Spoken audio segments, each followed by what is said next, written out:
All right, let's talk about something we've all been told to ignore, our appearance. You know the old saying, right? It shouldn't matter. But if we're being really honest with ourselves, we all know it does. Like, a lot. So today, instead of just pretending this uncomfortable truth doesn't exist, we're going to lean into it. We're going to understand it and figure out how to make it work for us, not against us. You know, there's this incredible Korean proverb that I think just nails it. Clothes are wings. Now, that doesn't mean what's inside isn't the real deal. Of course it is. What it means is that our exterior, how we present ourselves, is often the very thing that gives our inner talent the chance to actually take flight. Think about it. It's that split-second signal that decides if people will even give you the time of day to see what you're really made of. And that's the big paradox, isn't it? We're constantly told value substance over style. But the world we live in, it judges us on style first. Every single time. Look, this isn't about being superficial or fake. Not at all. It's about getting smart and learning how to navigate a world that, whether we like it or not, runs on these unspoken codes. Okay, so let's move away from the philosophical and get right into the hard data. There's a sociologist, Jean-François Amadieu, who's done a ton of work on this. And honestly, the findings are pretty staggering. So get this, one study found that for a whopping 82% of French recruiters, when all the skills are equal on paper, appearance is the #1 deciding factor. Not your degree, not your years of experience, how you look. Just let that sink in for a second. The huge majority of hiring managers are basically admitting that looks are the ultimate tiebreaker. And this bias, it actually has a name. It's called the beauty premium. Amadieu's research shows that people who really master their presentation can earn 10 to 15% more over their entire career. That's not just a little bump. That's a colossal difference in your lifetime earnings, all determined by something we're supposed to pretend doesn't matter. Now, look, the point here isn't to debate whether these biases are fair. Spoiler, they're often not.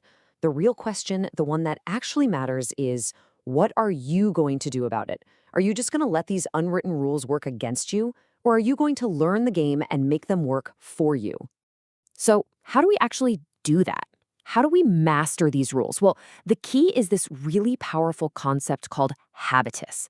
Think of it as a framework, a way to turn all these hidden codes from something that causes anxiety into a genuine source of personal power.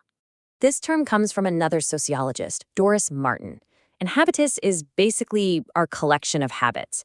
It's the way we walk, the way we talk, how we dress, just how we carry ourselves. It's this invisible code that's constantly signaling to other people who we are. But here's the best part, the most liberating part of this whole idea. It is not a fixed trait you're born with. It's a skill, a dynamic skill that you can absolutely learn and develop. And Martin's way of describing it is just perfect. She calls it our invisible business card. And just think about that for a second. Before you ever say a single word, before you hand someone an actual business card, your habitus has already walked into the room and introduced you. It's your silent ambassador. So Martin breaks down habitus into a few different types of what she calls capitals. Let's dive into the first group, which is all about presence, your physical and your vocal impression. Basically, how you show up and occupy space.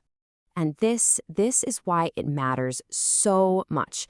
There's this thing called Mehrabian's rule, and it basically says that a staggering 93% of how people perceive you comes from nonverbal cues. 93%. Your actual words, they only account for a tiny 7% of your total impact. The rest, that huge 93%, is all your visual presence and the tone of your voice. I mean, you could have the most brilliant, world-changing idea, but if that 93% is off, your message is just gone. It gets completely lost. And what's crazy is this isn't just about how other people see you. It's about how you see yourself. There was this fascinating study on something called Enclothed Cognition. Researchers gave students the exact same white coat, but they told one group it was a doctor's coat, and their focus and attention to detail went way up. They told the other group it was a painter's coat, and suddenly their creativity surged. Your clothes are literally reprogramming your brain in real time. So dressing for the role you want? That's not faking it. It's giving a direct neurological instruction to your own mind. Okay, so here's a super powerful tool you can use like today. The social psychologist Amy Cuddy discovered that if you just adopt a big, expansive power pose for 2 minutes, it physically changes your brain chemistry. No joke. It lowers cortisol, which is your stress hormone, and it boosts testosterone, your confidence hormone. So before your next big meeting or presentation, just find a bathroom stall or an empty office, stand tall, take up space for 2 minutes, and just feel the difference. It's like a biological on switch for confidence. All right, let's move on to the next set of capitals. These are all about influence. We're talking about what you say, what you know, who you know, and all those subtle signals you send about your taste and your judgment. First up, your voice. It signals mastery. Want to sound more confident instantly? Slow down. Just slow your pace. You'll immediately sound more thoughtful. And try this. Before you answer a question, take a deliberate 2-second pause. It gives your words so much more weight. And the big one. Replace filler words, the uhs, the ums, the likes, with silence. Just silence. Nothing signals self-assurance more than being comfortable with a pause. These aren't just cheap tricks. They are tiny shifts that can completely change the dynamic of a conversation in your favor. Next up are your educational and social capitals.